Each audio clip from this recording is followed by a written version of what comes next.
Look at you, little one. You must be very thirsty on such a warm day.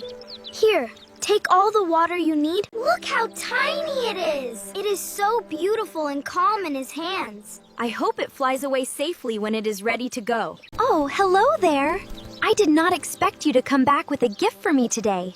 You are a truly special little friend to visit like this. Small acts of kindness are like seeds that we plant in the ground, for even the simplest good deed can eventually blossom into a